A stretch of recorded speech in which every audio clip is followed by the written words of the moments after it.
tous, votre rendez-vous quotidien, c'est le Grand News et au sommaire ce soir les Simpsons à la une de ce magazine puisqu'ils rendent hommage aux grands classiques du cinéma français. Nous le découvrirons grâce à ce reportage. Le soleil, ses masses illumineuses sont parfois peuvent être inexpliquées. Primaire à droite, les grandes manœuvres ont-ils commencé? C'est ce que nous découvrirons 10 ans après l'assassinat d'Ilan Halimi. L'hommage a été rendu hier soir à Bagneux. Frappe contre les Kurdes, quel enjeu la Turquie joue-t-elle en Syrie? Nous y verrons plus clair grâce à notre correspondante Josefa Lopez. Et puis enfin, Museo Atlantico, premier musée en Europe au fond de l'océan. Mais tout de suite donc, je vous disais dans le sommaire il y a un instant, les 27 saisons que compte la série Les Simpsons, c'est une série américaine diffusée sur W9 depuis des années, regorge de références cinématographiques puisées dans les grands classiques du cinéma, de Shinging à Citizen Kane. Ce montage rassemble 27 clins d'œil de la série américaine du 7e art. Regarde.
Le soleil est en perpétuelle perpétuelle évolution et les scientifiques de l'Observatoire de la dynamique solaire de la NASA ne cessent de scruter pour en percer quelques mystères et quelques-uns des secrets, comme nous l'explique une astrophysicienne de l'Agence spatiale américaine. Regardez.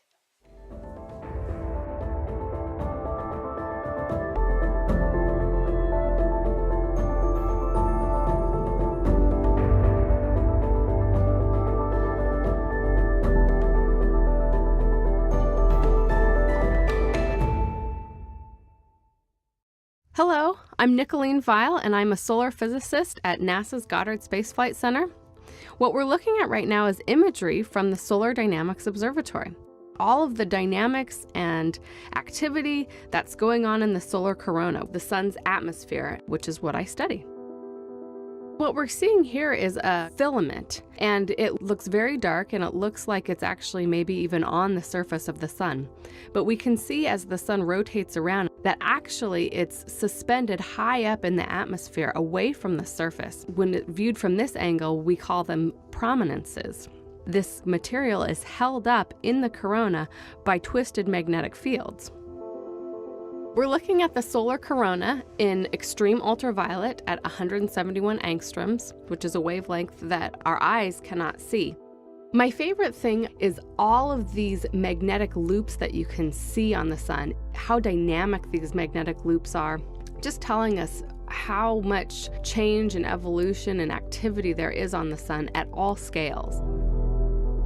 We can see on the northern part of the sun that a prominence rotates onto the disk of the sun and then it erupts in a giant coronal mass ejection. And all of that magnetic energy and all of the plasma that was trapped on those magnetic field lines launches out into the solar system.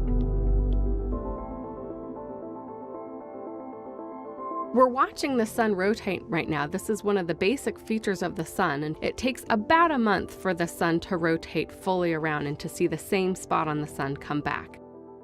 We're seeing the sun rotate so quickly in this movie because it's time-lapsed.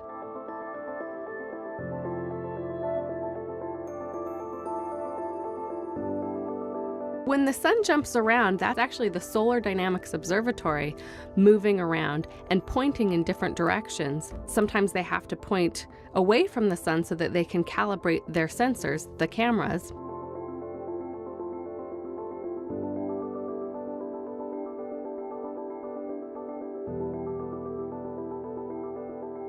When we see the frames go dark, that's eclipse season. So that's when the Solar Dynamics Observatory, which is orbiting the Earth, goes behind the Earth, and the Earth is between the Solar Dynamics Observatory and the sun, and so the Earth eclipses the images. These really bright spots, called active regions, have concentrated magnetic field and concentrated heating because of this extra magnetic field and the extra energy due to it. There are more active regions during solar maximum and fewer active regions during solar minimum, and often these active regions can lead to solar eruptions such as solar flares and coronal mass ejections. I study the coronal heating problem. That is, why is the solar corona so much hotter than the solar surface below it? And we know that it has to do with the magnetic field, which is constantly dynamic and evolving and ejecting energy into the solar corona. And you can really get a sense of that when you watch these Solar Dynamic Observatory movies.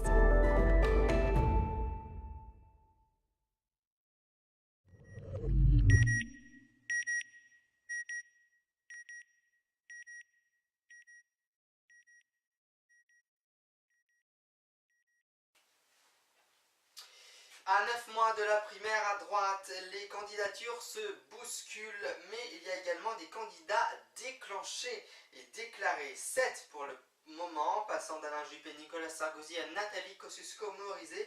Tout de suite, je vous propose de regarder ces explications signées ce soir de notre correspondante en plateau sur Le Monde. Primaire du parti Les Républicains, les candidatures se bousculent. Il y a les candidats déclarés, 7 pour le moment, de Juppé à Fillon, en passant par Copé ou Morano. Et il y a les pressentis, Nicolas Sarkozy, Bruno Le Maire ou NKM. Alors bon, Mathieu Goard, on a pu constater ce week-end une accélération de cette primaire de la droite. Pourquoi cet empressement, pourquoi cette précipitation d'un coup? C'est vrai qu'on a eu l'impression que les grandes manœuvres avaient un peu commencé ce week-end. Ça tient avant tout par rapport au calendrier du parti, c'est que Nicolas Sarkozy avait organisé un peu la grande messe de son parti, les Républicains, ce week-end. Il a présenté un texte qui doit être amendé, discuté par les adhérents. En fait, il s'agit de mettre en scène un peu le soutien de la base à Nicolas Sarkozy. Et pour tous les autres candidats, futurs candidats, il ne s'agit surtout pas de se lier à ça, mais de mettre en scène au contraire sa liberté, son indépendance par rapport à Nicolas Sarkozy. Et donc on a eu des jeux un peu puérils vus de l'extérieur, c'est-à-dire Alain Juppé qui vient au Conseil national mais qui ne parle pas, comme Bruno Le Maire, François Fillon, NKM, Morano, qui viennent sur scène tous avec un petit mot pour Nicolas Sarkozy, c'est-à-dire une critique contre Nicolas Sarkozy. NKM qui ne croit pas en l'homme providentiel, qui dit aussi on ne doit pas reprendre le fil qui s'est arrêté en 2012, c'est-à-dire qu'il faut faire autre chose en fait que par rapport à 2012. Donc vu de l'extérieur c'est un peu puéril, mais il s'agit de montrer à Nicolas Sarkozy qu'il y a une compétition, qu'ils ne sont pas liés au parti, mais qu'ils jouent un peu le dialogue avec l'ensemble du peuple de droite. Et c'est dans ce sens-là qu'il faut comprendre aussi le même week-end, Raffarin qui annonce son soutien à Alain Juppé, ou Jean-François Copé, qui au même moment que Sarkozy parle aux 20h de TF1, annonce sa candidature. Ils se sentent tous indépendants et sur le même pied d'égalité pour la compétition de la primaire. Donc là, on l'a vu, beaucoup de candidatures ou de candidatures pressenties. Pourquoi autant? Est-ce que ça ne fait pas trop? La primaire crée forcément des candidatures, parce que ceux qui veulent remporter l'élection présidentielle, qui sont en tête dans les sondages, doivent en passer par là. Pour tous les autres, il y a aussi un syndrome un peu Manuel Valls. En 2011, Manuel Valls est candidat à la primaire, il fait 5% des voix seulement, un peu plus de 5%, il termine Premier ministre maintenant. La primaire est devenue un passage obligé pour soit devenir le candidat, soit peser dans la future majorité, devenir ministre, ou amener ses idées dans le paysage médiatique. Je pense à Hervé Mariton, Jean-Frédéric Poisson, qui sont des grands opposants au mariage pour tous, qui vont pouvoir parler de ça à ce moment-là. C'est devenu l'élection cardinale de la droite en cette année 2016. Donc pour peser, pour réussir à imposer ses idées, ou pour devenir ministre plus tard, il faut participer à la primaire. C'est pour ça qu'il y a autant de candidatures. Et donc, qu'en est-il de Nicolas Sarkozy, qui s'imposait comme un chef et qui finalement paraît quelque peu affaibli par cette primaire? Il est affaibli. Alors c'est un vocabulaire, perte d'autorité, affaiblissement, qui énerve beaucoup l'entourage de Nicolas Sarkozy.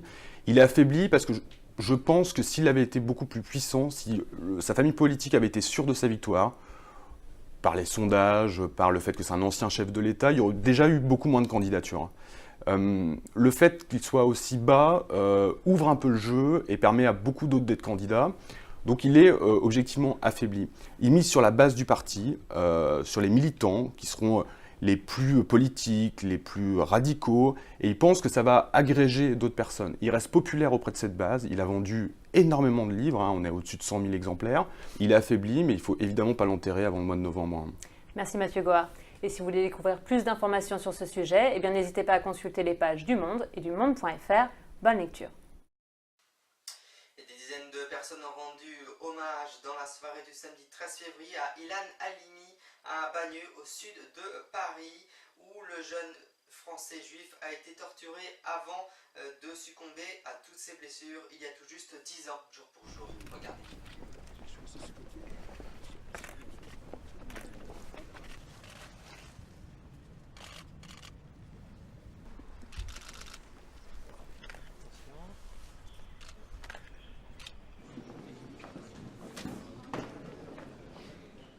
À gauche, là-bas.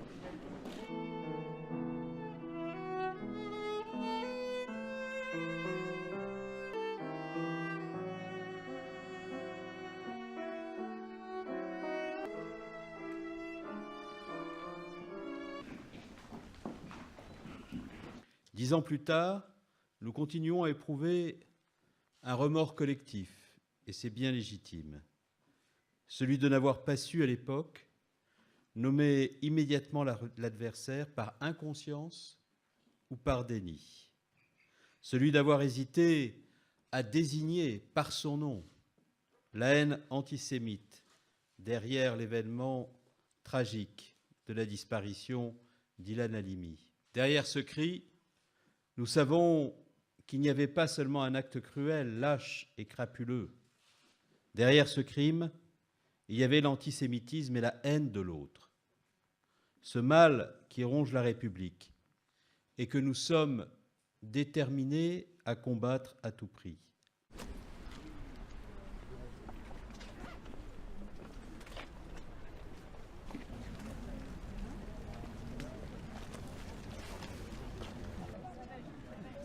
Je pense que, vu les atrocités qu'Ilan a subies, on se doit effectivement de commémorer sa mémoire. C'est une nécessité. Et en plus, nous sommes dans une ville avec beaucoup de diversité et je crois qu'il faut qu'on apprenne vraiment à vivre ensemble. C'est un besoin.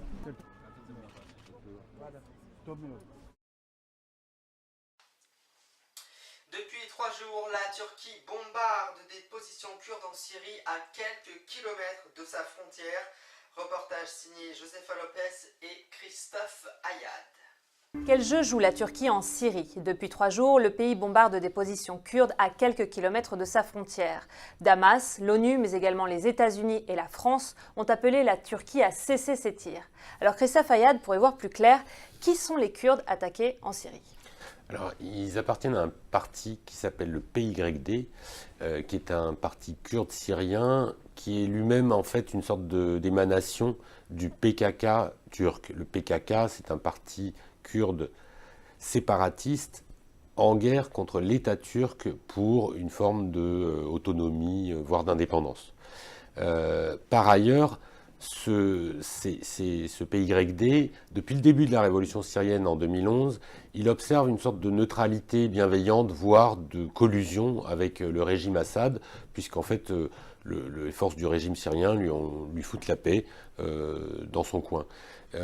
Et en revanche, son ennemi principal, c'est Daesh, c'est-à-dire l'État islamique, contre lequel il a combattu assez violemment, notamment à Kobané, puisqu'on se souvient tous du siège de cette ville. Alors pourquoi finalement la Turquie attaque ces Kurdes-là? Quelle est sa stratégie? La hantise de la Turquie, c'est que se crée une sorte de Kurdistan autonome syrien à sa frontière, qui serait une base de repli pour ces militants kurdes turcs, qui eux sont en guerre contre Ankara, à Diyarbakir, à Cizre, etc., dans tout le sud-est de la Turquie. Donc c'est d'une certaine manière la peur d'un État indépendant, de fait, kurde, à sa frontière, qui empiéterait et dépasserait la frontière pour constituer une sorte d'entité à cheval de la Syrie et de la Turquie. Donc finalement, là, la Turquie ne veut pas rester les bras croisés face à ces Kurdes qui essayent de s'installer en Syrie? Voilà, et c'est pour ça que la Turquie menace d'intervenir au sol en Syrie. Alors elle le fait en disant qu'elle va aller combattre Daesh. Il se trouve que l'État islamique, Daesh, est la dernière enclave qui sépare, enfin le dernier corridor qui sépare 2 enclaves kurdes qui sont en train de se refermer. Et ça, pour la Turquie, c'est insupportable. Comme la Turquie craint un effondrement de l'État islamique et une sorte de constitution d'enclave kurde vraiment à sa frontière, eh bien, elle caresse l'idée, elle étudie l'idée d'entrer en Syrie et de s'emparer d'une partie du territoire pour empêcher cela. Et donc quels seraient les risques d'une intervention de la Turquie en Syrie et dans le conflit syrien?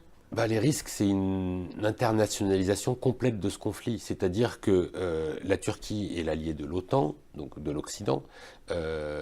Si elle entre en Syrie, elle rentrera en conflit direct avec l'armée syrienne, mais aussi avec la Russie, qui est présente en Syrie, et l'Iran.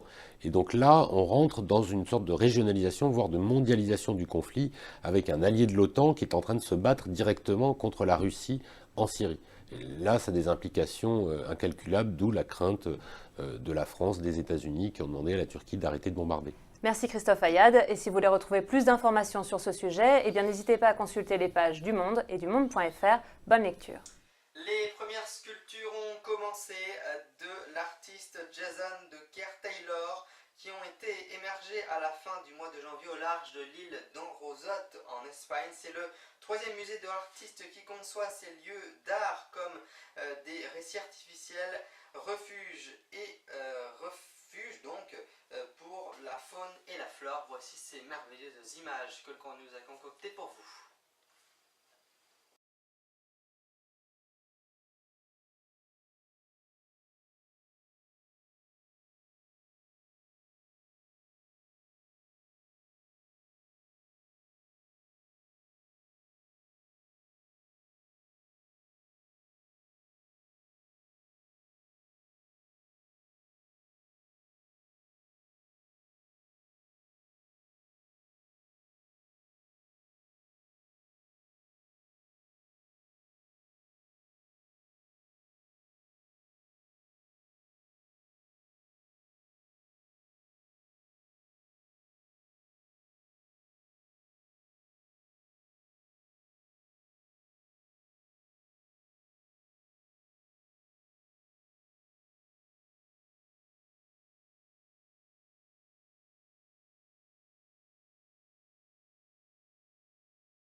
Et puis demain dans le Grand News, un éclairage très spécial puisque nous essaierons dans cet éclairage du Grand News de tout comprendre sur le virus de Zika qui menace le monde. Vous n'oublierez pas notamment la rediffusion ce soir du Grand News aux alentours de 23h35. Je vous retrouve demain à 20h15 dans le Grand News. Je vous souhaite une très belle soirée. Merci infiniment. À demain.